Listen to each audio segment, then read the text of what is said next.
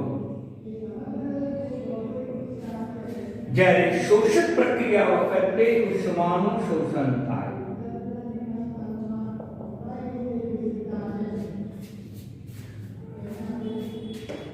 હવે અહીંયા ઉષ્મા ઉદ્ભવે છે, પ્રક્રિયકો વચ્ચે પ્રક્રિયા થઈને નિપજો ઉદ્ભવે, એટલે નિપજો પણ ઉદ્ભવે છે, સાથે સાથે ઉષ્મા પણ ઉદ્ભવે છે. માટે ઉષ્મા એ નિપજનો ભાગ છે.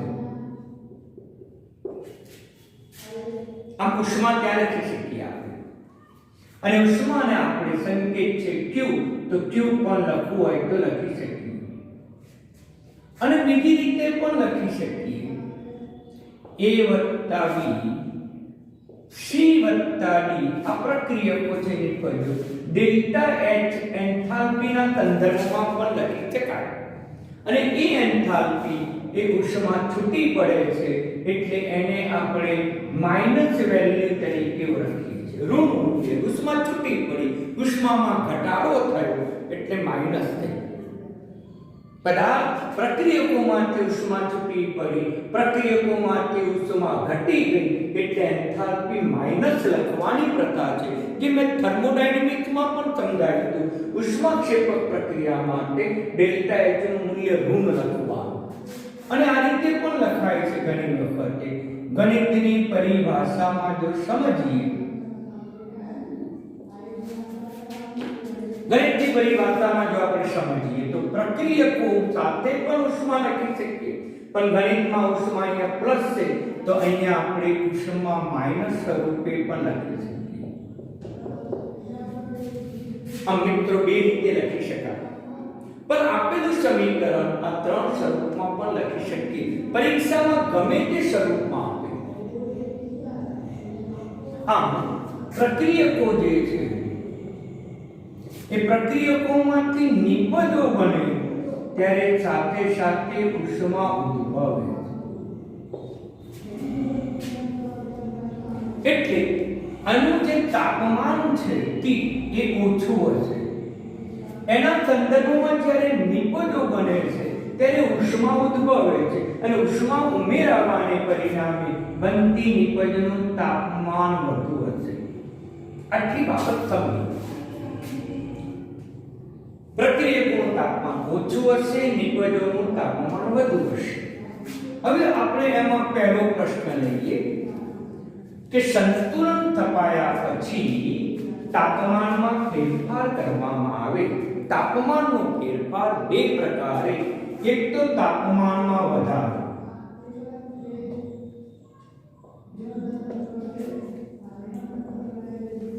જો તાપમાનમાં વધારો કરવામાં આવે તો શું થાય બરાબર સમજી લે.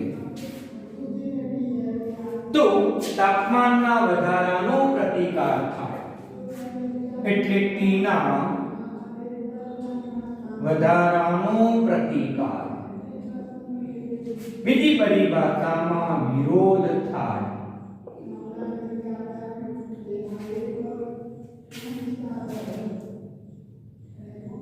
એટલે કે તાપમાનમાં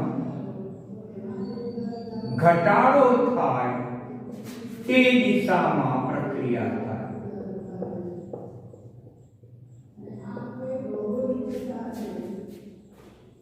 એટલું સિમ્પલ છે. વધારો કર્યો તેનો પ્રતિકાર થાય, એનો વિરોધ શું? તો તાપમાન ઘટે, તો તાપમાનમાં ઘટાડો થાય તે દિશામાં પ્રક્રિયા થાય. મિત્રો અહીંયા તાપમાન, પ્રક્રિયકોનું તાપમાન વધારે છે, નિપજોનું તાપમાન વધુ છે. તેથી તાપમાન કઈ દિશામાં ઘટે? આમ જાઓ તો પુરોગામી જાઓ તો તાપમાન વધે, પ્રતિગામી જાઓ તો તાપમાન ઘટે.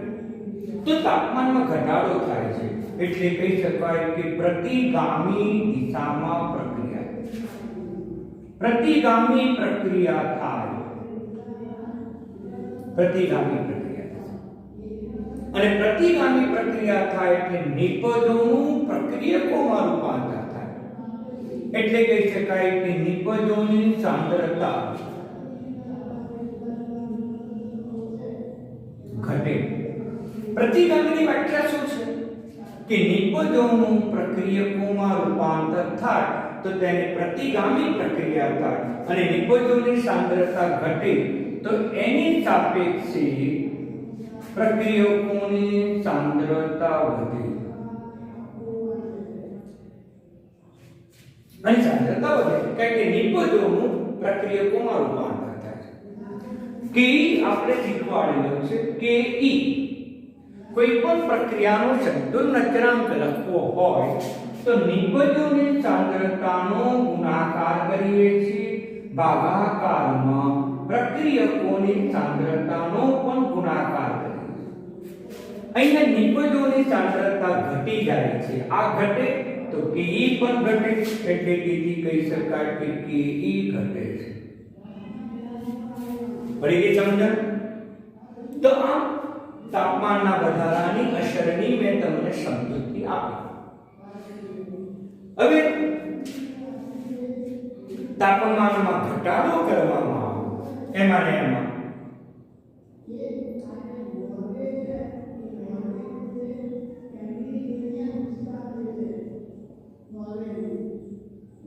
તો મિત્રો શું થશે? વિચાર વિદ્યાર્થી. તાપમાનનો ઘટાડાનો પ્રતિકાર થાય. તાપમાનના ઘટાડાનો પ્રતિકાર એટલે કે વિરોધ થાય.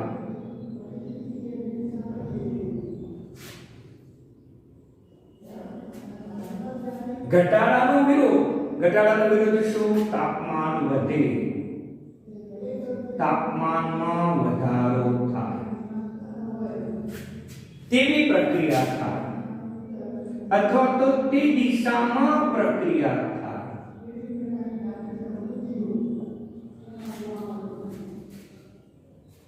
સમજી લો.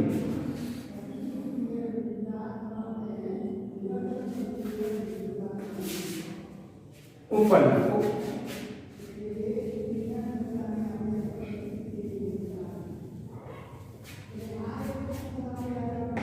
નંબર 2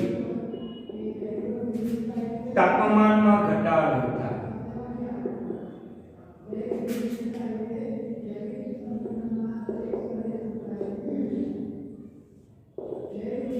આની આ પ્રક્રિયામાં તાપમાનમાં ઘટાડો થાય. તો પહેલું વાક્ય શું? લચટેલેના સિદ્ધાંત મુજબ T એટલે કે તાપમાનમાં ઘટાડો નો પ્રતિકાર થાય. પ્રતિકાર બીજી પરિભાષામાં વિરોધ થાય. ઘટાડાનો વિરોધી શબ્દ વધારો થાય. એટલે તાપમાનમાં વધારો થાય તે દિશામાં પ્રક્રિયા થાય.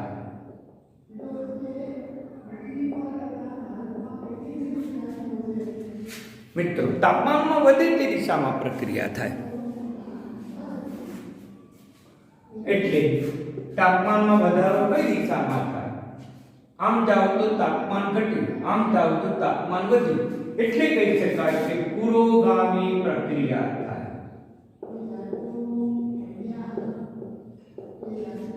અને પુરોગામી પ્રક્રિયા થાય એટલે નિપજોનું પ્રમાણ વધે, નિપજોની સાંદ્રતા વધે. અને કેઈ બરાબર તો ખબર છે કે નિપજોની સાંદ્રતા ભાગાકારમાં પ્રક્રિયકોની સાંદ્રતા. નિપજોની સાંદ્રતા વધે એટલે કેઈ સંતુલન અચળાંક વધે.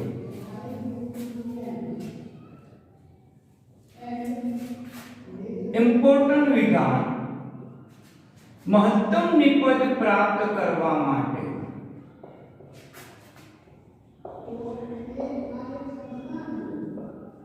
મહત્તમ નિપજ ક્યારે બને? વધારા સાથે તો કે પ્રતિકાર. ઘટાડા સાથે તો નિપજોની સાંદ્રતામાં વધારો થાય છે. તો મહત્તમ નિપજ ક્યારે બને, નિપજોની સાંદ્રતા ક્યારે વધે, તો કે તાપમાનનો ઘટાડો થાય ત્યારે. એટલે મહત્તમ નિપજ પ્રાપ્ત કરવા માટે તાપમાનનો ઘટાડો અનુકૂળ છે.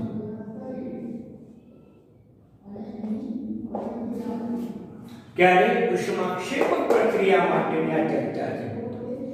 આટલું આપણે તો બીજી કોઈ પણ રિએક્શન હોય તો આપણે કારણ કે બીજી રિએક્શનમાં આપણે પ્રક્રિયકો કયા છે, નિપજો કયા છે ધ્યાનમાં લેવાનું નથી. આપણે માત્ર તાપમાનનો જ ફેરફાર ધ્યાનમાં લેવાનો. એટલે અહીંયા અમે ઉષ્માક્ષેપક પ્રક્રિયાની ચર્ચા કરી. હવે મિત્રો આપણે લઈએ ઉષ્મા શોષક પ્રક્રિયા નંબર 2.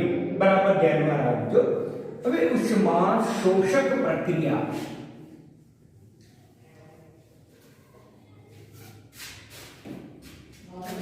બીજી પ્રક્રિયા લઈએ ઉષ્મા શોષક પ્રક્રિયા.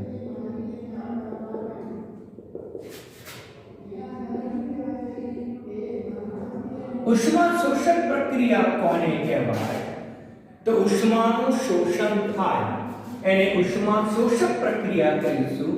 x વાર ની પ્રક્રિયકો છે અને એમાંથી z n નિપજો બને છે. કોઈ પણ નિપજ લખી શકાય. આ એક પ્રક્રિયાનું નિરૂપણ કરું છું. ઉષ્મા શોષક પ્રક્રિયા એટલે ઉષ્માનું શોષણ થાય, ઉષ્મા ઉમેરાય. અને ઉષ્મા ઉમેરાય એટલે કોનો ભાગ કહેવાય, જેવી રીતે પ્રક્રિયકો ઉમેરાય તો નિપજો બને, એ રીતે ઉષ્મા ઉમેરાય તો નિપજો બને. તેથી ઉષ્મા એ પ્રક્રિયકોનો ભાગ છે. અને આ રીતે પણ લખાય x y z n. મોટા ભાગે એન્થાલ્પી ફેરફારની સાપેક્ષે સમીકરણ લખેલું. એટલે ડેલ્ટા એક તમારે ચકાસવું પડે. આમાં ઉષ્મા ઉમેરાય, ઊર્જા ઉમેરાય અને એન્થાલ્પી ઉર્જાનું એક સ્વરૂપ છે.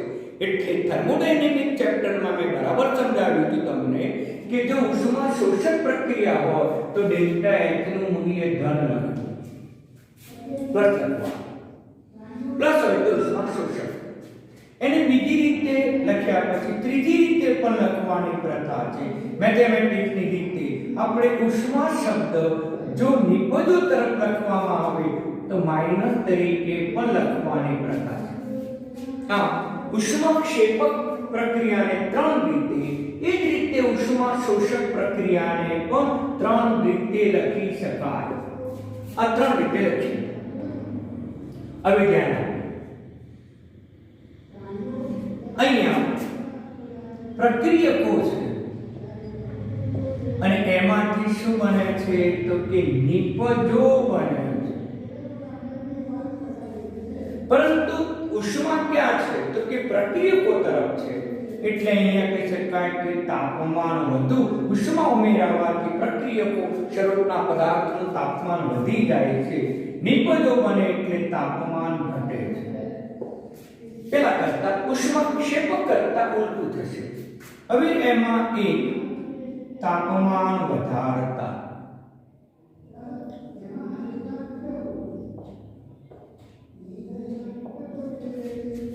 ઉષ્મા શોષક પ્રક્રિયામાં તાપમાનમાં જો વધારો કરવો હોય તો વધારો થાય, પરંતુ લ ચેટલેના સિદ્ધાંત મુજબ તાપમાનમાં વધારાનો પ્રતિકાર થાય. પ્રતિકાર એટલે વિરોધ થાય. અને વધારાનો વિરોધ એનો ઉલટો શબ્દ થશે. એટલે કે તાપમાનમાં ઘટાડો થાય તેવી પ્રક્રિયા થાય.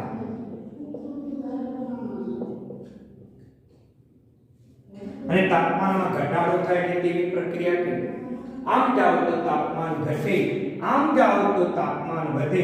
તાપમાનમાં ઘટાડો થાય તેવી પ્રક્રિયા થાય એટલે પુરોગામી પ્રક્રિયા થાય.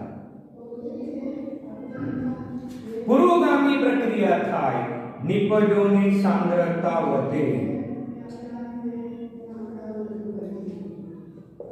અને નિપજોની સાંદ્રતા વધે આ નિયમ મુજબ સૂત્ર આ મુજબ Ke વધે. ઓકે મિત્રો, તો બરાબર વિદ્યાર્થી સમજી લેજો, સિમ્પલ છે. હવે ઉષ્માશોષક પ્રક્રિયા માટે તાપમાનમાં ઘટાડો કરવામાં આવે. તાપમાનમાં ઘટાડો કરવામાં આવે તો લ ચેટરલેન્ડના સિદ્ધાંત મુજબ તાપમાનમાં ઘટાડાનો પ્રતિકાર થાય, વિરોધ થાય.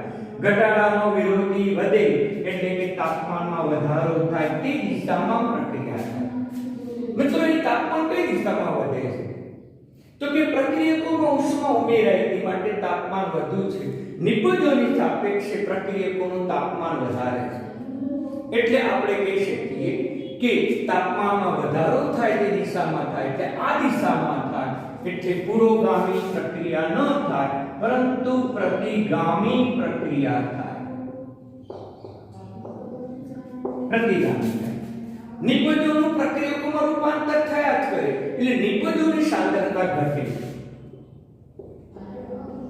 નિપજોની સાંદ્રતા ઘટે, અને નિપજોની સાંદ્રતા ઘટે તો Ke પણ ઘટે. ધ્યાન અહીંયા હવે ઇમ્પોર્ટન્ટ, જો ઔદ્યોગિક રીતે આપણું નિપજો જ વધુ પ્રમાણમાં પ્રાપ્ત થવી જોઈએ, અને નિપજો વધુ પ્રમાણમાં પ્રાપ્ત કરવા માટે તાપમાનનો ઘટાડો અનુકૂળ છે કે તાપમાનનો વધારો અનુકૂળ છે? તો અહીંયા નિપજો વધુ પ્રમાણમાં પ્રાપ્ત થાય તે માટે તાપમાનનો વધારો અનુકૂળ છે. તો પછી મહત્તમ નિપજ પ્રાપ્ત કરવા માટે તાપમાનમાં શું કરવું પડે? વધારો અનુકૂળ છે, એટલે અહીંયા તાપમાનનો વધારો અનુકૂળ. પહેલા તો મિત્રો તમે આપેલી રાસાયણિક પ્રક્રિયા ઉષ્મા શોષક છે કે ઉષ્માક્ષેપક એ ચકાસી લેવી પડે, અને ત્યાર પછી તાપમાનનો વધારો કે ઘટાડો તમને એની ચર્ચા લખવી પડે. ટૂંકમાં જે કંઈ ફેરફાર થાય એનો પ્રતિકાર થાય, એનો વિરોધ થાય, એટલે ફેરફાર કરતા ઉલટી પ્રક્રિયા થાય, અને વિરુદ્ધ પ્રક્રિયા થાય, પુરોગામી થાય કાં તો પ્રતિગામી થાય. એટલે આટલી બાબત સમજૂતી લક્ષી છે, મુદ્દાઓ પણ તૈયાર કરો. હવે આમાંથી એપ્લિકેશન પ્રકારના પ્રશ્નો જીનીટમાં કેવા પ્રશ્નો પૂછાય છે એની ચર્ચા હું આવતી વખતે આવતા લેક્ચર્સમાં કરીશ. ધન્યવાદ.